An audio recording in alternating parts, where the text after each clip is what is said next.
Good morning, everyone. Morning. Welcome back to Namaste for all of you.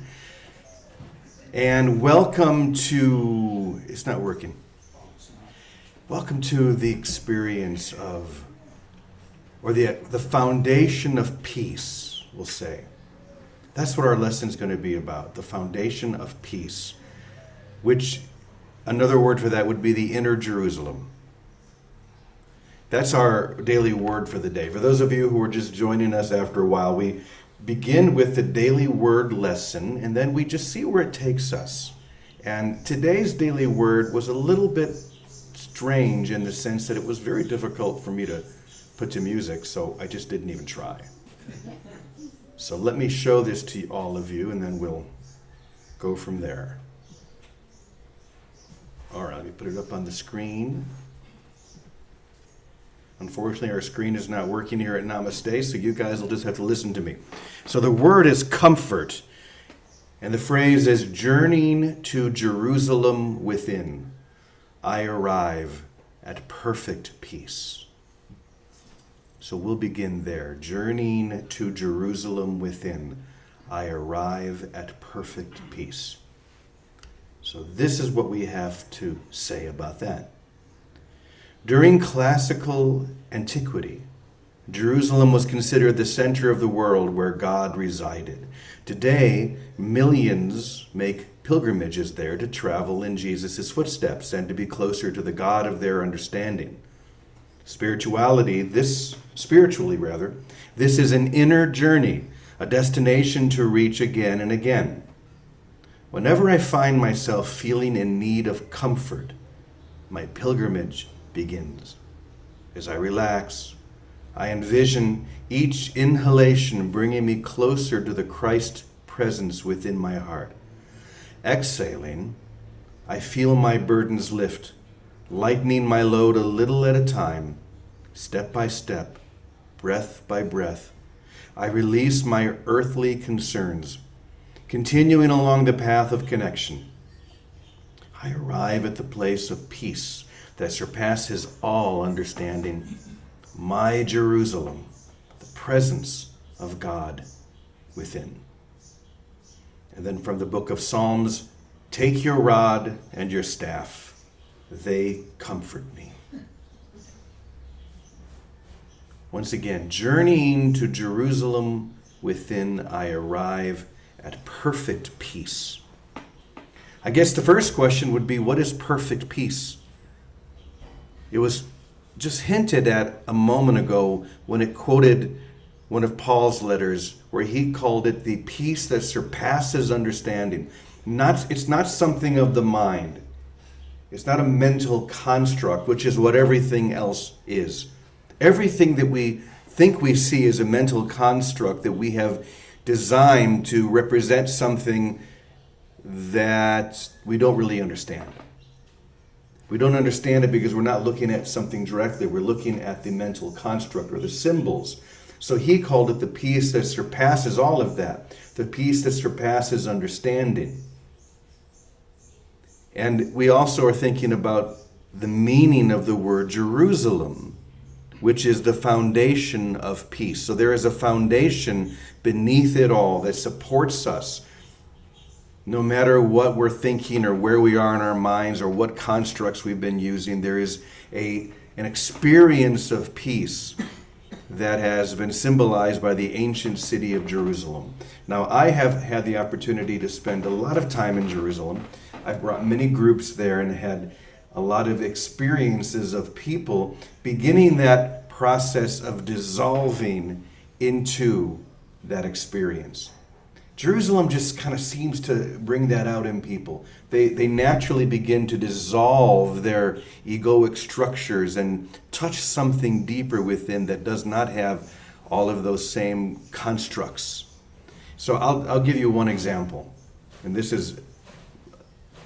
an interesting one to say the least, but it goes to show how if we don't just continue to release and continue to allow, what happens is in that dissolving process, the ego can still coil itself in and wrap itself into it because it's trying to survive. It's part of its survival mode. I'm going to move this a little bit so it's not right in my ear.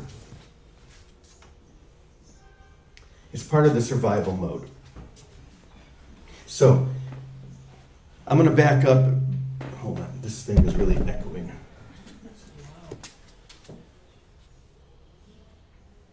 Okay, that's better. I'll just talk loud. So I remember one day many years ago, I was speaking at a conference in Santa Fe, and there were about 1,000 people there. I was up on the stage in the middle of my talk when suddenly I looked to my right and I noticed that a woman had come up onto the stage, and she was just standing there with these eyes like a deer in the headlight. And it startled me, so I was just looking at her when she suddenly began to scream at the top of her lungs. Just scream. Didn't seem to be any reason for it. Just standing there screaming. And no one was doing anything to help her or to help me. She just stood there for, felt like minutes, but maybe it was 15 seconds, just screaming at the top of her lungs.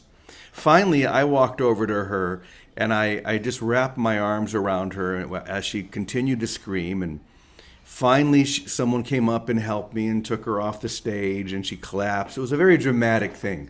So that was just something that happened many, many years ago.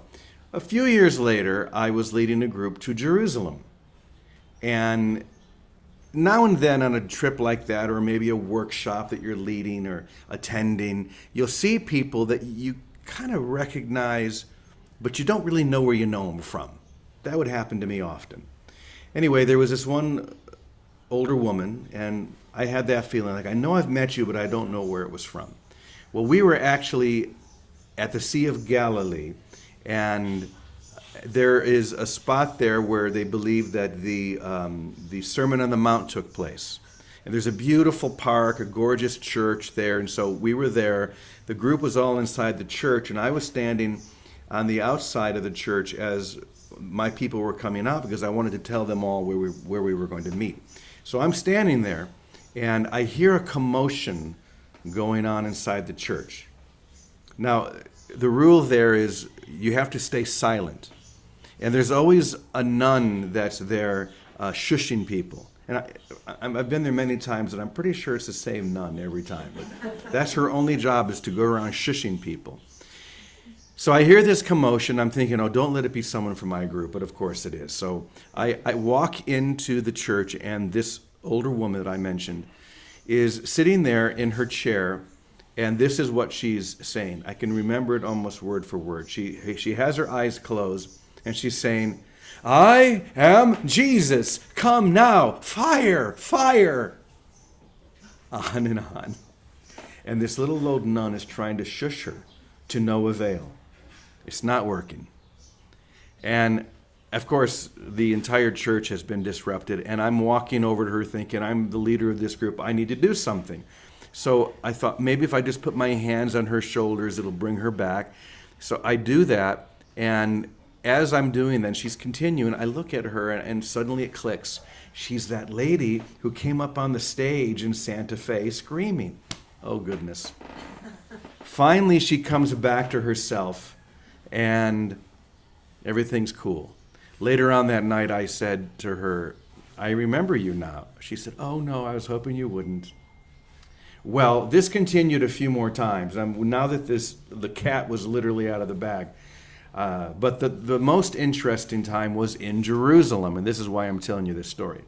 So we were in Jerusalem, and this is at the time of a pretty dramatic intifada. So things are very tense, emotions are very high, and there was a group of friends of mine that every, I think, Friday at noon, on a veranda overlooking the Western Wall, there was a group of Israelis, Palestinians, and Christians that would meet, maybe 50 of them, on this veranda, and they would have an hour-long peace meditation.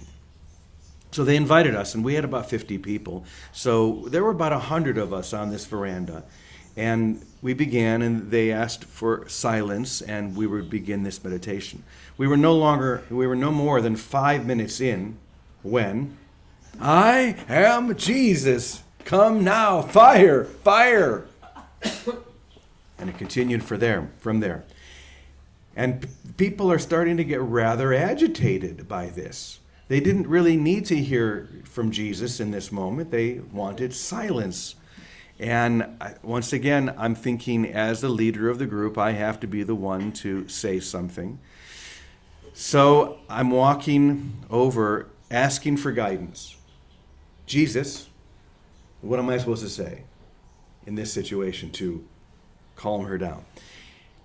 And as I reached her, I leaned over and I whispered into her ear, Jesus, they've asked for silence. That was it.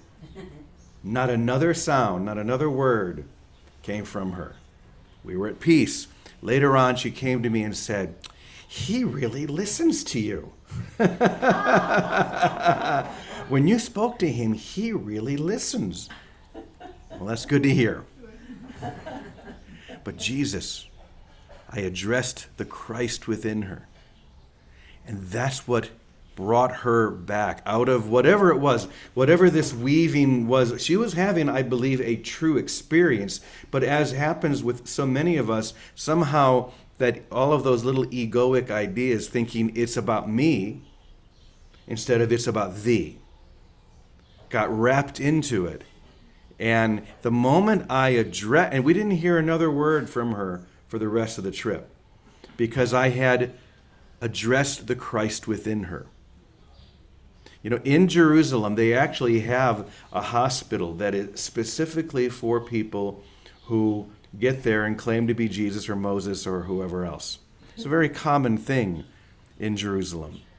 So when I read today's lesson, journeying to the Jerusalem within, or that foundation of peace, which once again is what the word Jerusalem means, it's the foundation that we're addressing. And when we address that foundation in one another, something magical happens. That the way that the ego wraps around the experience begins to loosen, and we're left only with that foundation of Christhood, of just what Jerusalem itself is. It is this holy city on a hill. It is meant to be a light to all people. Of course, we know that Jerusalem is not only one of the holiest places on earth, but also probably the most conflictual places on earth as well. I could tell many, many stories. Probably the smallest, most conflicted place on earth is in the middle of Jerusalem. Where the temple was for the Jews, and where now is considered to be the third holiest place for all Muslims. And when you go there, non-Muslims can go up to the mount, but only during a certain time. And I remember once we were there, and there was a group of Jews that had gone up, and there are a number of younger Muslims whose only job is when Israelis come up to follow them around screaming at them the entire time that they're there. So this is what happens when we don't address not only Jerusalem for what it's there for, the foundation of peace, but address one another in the same way. See one another in the same way, the foundation of peace. In other words, to speak to the Christ, just as I spoke to that woman. And that's what did the trick. Something was unwound in her in that moment. So once again, this morning, as I read the daily word, and I thought, how am I going to put this to music? I said, well, I don't have to. But we can still receive the lesson. And it's really a lesson of inner presence. It's all about the presence of, or the foundation of that experience, the experience of Christhood, of, you can call it whatever you want. It's going to have a different name for each one of us probably, but it's still that foundation of peace, or the inner Jerusalem that the daily word is speaking about today. So yesterday I came across something that I thought I would share in this light, which is it's Richard Rohr's email that he sends out every day. And it's quoting one of my very favorite books of all time that I think plays right into this. It was written by a simple brother in France who I think was the dishwasher of this particular community. And this, I believe, was maybe in the 17th century. And he wrote a book that is still considered to be a classic in spiritual literature today. Anyone can guess what his name is? I'm sure someone knows. Brother Lawrence. Yeah, I knew you'd know, Pam. Brother Lawrence, and he wrote a book called Practicing the Presence. It's still one of the most beautiful classical spiritual books we've ever been given. Because it's, I've talked about this before, about just pretending like you're a teenager and you've got the phone up to your ear, just like you did when you were young and you had your first big love, your great crush, and you just wanted to sit and listen to each other breathe. And of course your brother or your mother is yelling for you to get off the phone because it's back in the days when there was only one phone in the whole house. But still you monopolize that phone because all you want to do is to feel the presence of your beloved. That's basically what Brother Lawrence is saying. So let me read a little bit of this to you. This is from his book, Practicing the Presence. He says, I don't practice any particular prayer discipline. I have no specific technique I use to meditate. I know these methods work for many people, but for me, when I tried them, I just spent all my time rejecting my wandering thoughts over and over. I tried to practice these disciplines, but now I don't worry about them anymore. Their only purpose, anyway, is to bring a person to union with God. Why should I fast or set aside particular prayer times or deny myself in some way when I found the shortcut? In every moment, I'm consciously practicing love, doing all things for God's sake. Then I don't need to worry about these spiritual methods when I'm simply consciously practicing love. My thoughts are the biggest obstacle to this way of living my life.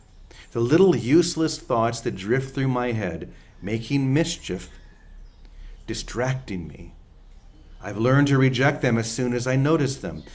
They have nothing to do with the reality at hand, nor with my eternal salvation. And once I stop paying attention to them, I can get back to communing with God. So beautiful and simple. I have abandoned all particular forms of devotion, all prayer techniques. This is a monk remembering, and he's abandoned all of them. My only prayer practice is attention. Attention. I carry on a habitual, silent, and secret conversation with God that fills me with overwhelming joy. When we walk in the presence of God, the busiest moment of the day is no different from the quiet of a prayer altar.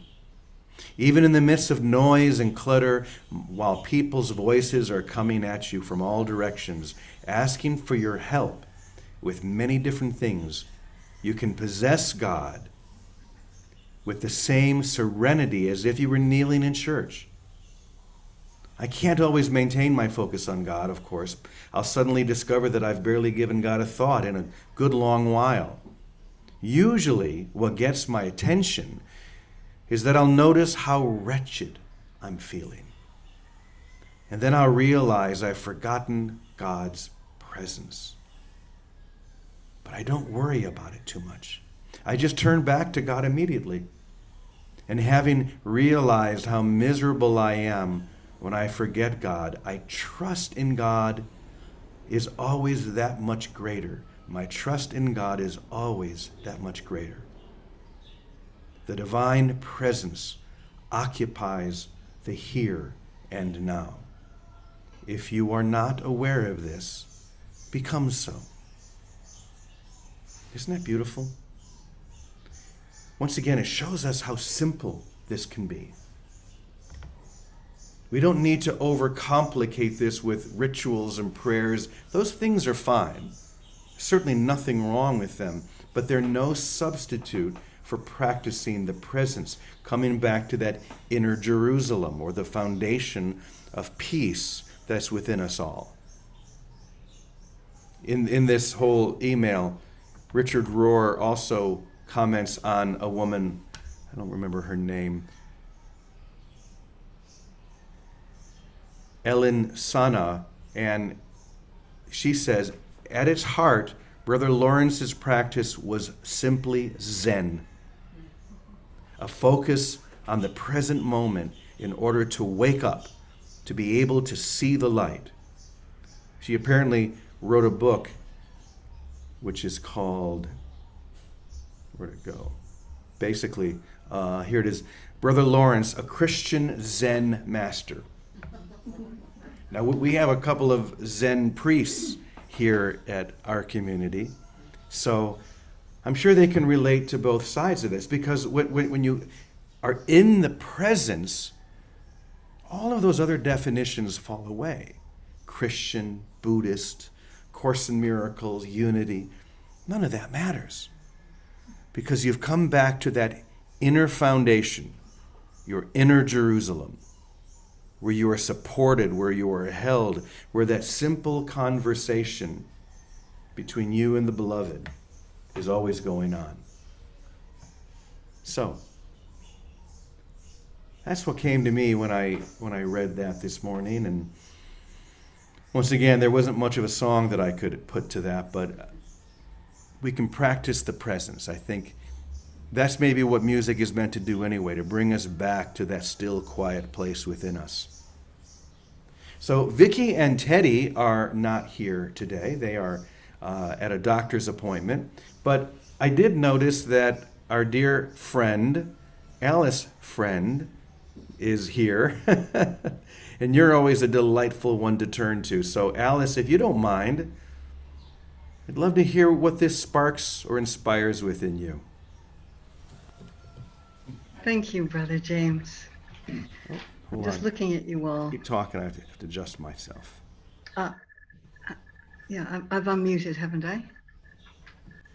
Okay, go right ahead. Yes, okay. It's interesting talking about Jerusalem, because I had a very profound experience when I was there in the 90s. And the whole of Israel gave me that, actually, when I was there. But Jerusalem itself is, I felt the Divine Mother. I felt the presence of the Divine Mother, the holy presence of the Divine Mother. She was, and she wasn't talked about or anything there, but I felt her presence when I was in Jerusalem. And when I was at the in that center area, is it the Church of the Holy Sepulchre or something like that? It's called. When I was there, and I thought, okay, Mother, I'm going to just surrender to you here. What do you have for me? And I closed my eyes. And she showed me something that I'll never forget. It was one of those moments in our lives that we remember an experience that will always be with us. It's always in our auric field. And she showed me her peace. She showed me her presence. She showed me her eternity. And she said that she's constantly giving birth to all of us, all the time. And she said, all of you are brothers and sisters. And brothers and sisters squabble. They fight with each other. And what they're fighting for is mother's love. And she said, they don't know. They don't know how much I love all of you, how much I love you all. And when there is peace here, where I give birth to all of you, there will be total peace on earth as heaven. And that was her message to me in Jerusalem. And it was so powerful. It was so real. It was an experience that was deeply real for me. So I needed to share that because you were sharing your experience of Jerusalem, and Jerusalem definitely gives you something when you're there physically, and on an inner level as well. But we mustn't project what's going on the outer level to it, because there is something greater happening there. And I think that it's working out, as she said to me, it's working out the brothers and sisters that are starving for love, that are starving to receive mother's love or divine love. You can call the divine a father or a mother. In this situation, I'm saying mother. And they don't know that love is always there, and they don't have to squabble about it. And when we go into that presence, we know that knowing that you were talking about, James, brother James, brothers, all of you, and sisters, all of you. We go into the presence, in the presence of the mother love. And there's nothing like the mother's love. I know this might seem a little going off the subject, but it isn't really, because we're going right to the soul and the essence of the presence, which is always comes back to love in whatever form it's going to be giving.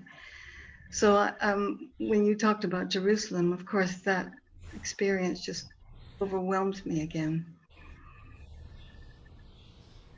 So that's what I share today. To be overwhelmed by that love, that nurturing, divine feminine love. And you can really feel that in Jerusalem. And you mentioned also the Church of the Holy Sepulchre, which, if you don't know, is the church that was built 3rd century, probably fell down a few times and was rebuilt. But this is where it is believed that both the crucifixion and then very nearby the resurrection took place. So it's a very large church, and it's considered to be the holiest place in all of Christendom because of that. But what most people don't know when they go to the Church of the Holy Sepulchre is that directly behind this little inner chapel, very tiny, where they believe it to be the spot where the cave was, where the resurrection took place. And maybe 2 or 3 people at a time can go inside this chapel, and then you spend about 10 seconds and then you have to leave because there's usually a very long line. So no one pays attention to what is behind there, because if you just continue to walk, there is a small side chapel. No one ever goes back there, even though there'll be hundreds of people gathered around that little chapel. A few feet away, no one goes to that little side chapel. And in that chapel, there is what looks like a hole. But what it actually is a tomb. And it's a tomb that many people believe was actually where Nicodemus was buried, because we know that Nicodemus was the one who donated the cave or the cell for Jesus' burial. So this would have been part of a family plot. So they believe that this is where he was buried. But you can actually crawl inside this tomb. And it's just like a little tiny little cave, and you can go kind of deep inside it, and no one ever thinks to come back, and no one ever thinks to go in. But of course I do. And you're inside this tomb, just feeling that presence. This is a tomb where people were meant to be buried after they left their body. And yet here I am in this so-called tomb, just feeling the presence in such an intimate way that all the tourists who are outside taking pictures and listening to their tour guides and all of this are never going to feel, because they never come to that point of confronting what we sometimes call death. And we hear those words from Jesus in A Course in Miracles where he says, "Teacher of God, your one role can be summed up in this way. Teach that there is no death." This was the spot where he demonstrated that, where he came to life in a resurrected form, a new form. And so are each one of us being called to a new form. For Brother Lawrence, that means rejecting all of those extraneous thoughts and focusing only on the presence. That's a kind of tomb where he comes to life. Me in Jerusalem, being in that little tiny tomb right behind this beautiful chapel where the resurrection of Jesus took place, practicing that same presence. Once again, the word Jerusalem means foundation of peace. And that foundation is within each one of us. All we need to do is to find it, breathe life into it, focus on it, keep that conversation going with that divine presence that I am. The presence that I am. So, I think that's it. What more do we need? Maybe today we can just do what Brother Lawrence does. Keep that phone to our ears. Listen to the beloved breathing. We don't have to say anything. Let it be wordless. Just feel the presence that is always with us. And when you feel those other thoughts or hear other voices inside your head, that's okay. They're going to come. There's no way to avoid them. Just turn back. Come back to the presence. Thank you, Alice. Thanks to all of you. What a beautiful week it has been. Let us, as we begin to leave our week, let's bring our thoughts and prayers together. Any intentions or any prayers that we would like to place upon that holy altar, let's go ahead and do that now.